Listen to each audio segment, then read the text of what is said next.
Arestado ang isang individual na tinuring na high-value individual matapos itong mahuli sa isang matagumpay na bypass operation ng pinagsamang puwersa ng pulisya at iba pang ahensya ng Urdaneta City. Nasamsam mula sa sospek ang humigit kumulang 400,000 halaga ng hinihinalang shabu. Yan ang balitang tinutukan ni Police Corporal Mark Anthony Pico. Umabot sa tinatayang 442,000 halaga ng shabu ang nasamsam ng mga otoridad mula sa isang high-value individual sa ikinasang bypass operation sa Barangay Santo Domingo, Urdaneta City, Pangasinan.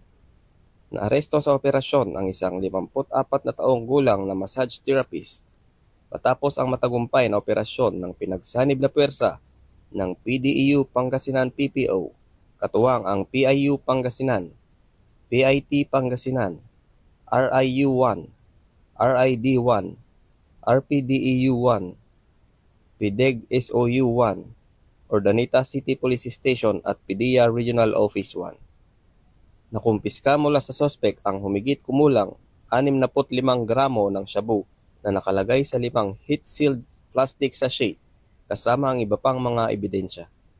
Ang sospek ay kasalukuyang nasa kustudiya ng pulisya at nahaharap sa kasong paglabag sa Republic Act 9165 o Comprehensive Dangerous Drugs Act of 2002.